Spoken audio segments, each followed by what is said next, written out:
এটা হচ্ছে আপনার দেবাদকুমের এই যে নিচ থেকে মানে আল্লাহ প্রদত্তভাবে এখান থেকে নিচ থেকে পানি ওঠে।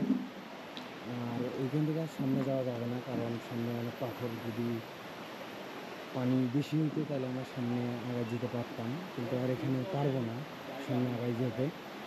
এই জায়গাটা কিন্তু দেখার মতো ভাই, সেটা বলে বুঝাতে পারবো না আপনাদেরকে যে এত সুন্দর এই জায়গাগুলো, সেটা বলে বোঝার মতো না।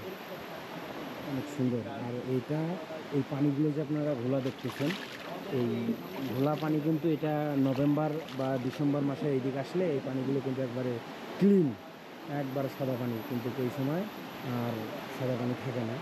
আর এই পানির স্রোতের কারণে কিন্তু আমরা সামনে যাইতে পারতেছি না। ঠিক আছে, সামনে আরও ওইদিকে আরও অনেক দূরে আছে, কিন্তু আমরা ওইদিকে যাইতে পারবো না, কারণ পানির স্রোত দেখতেছেন তো কতটা পানির স্রোত, এই জন্য আমরা যাইতে পারবো না আর সামনে। সো গাইস, আজকের ভিডিওটা এইটুকুই। আসসালামু আলাইকুম।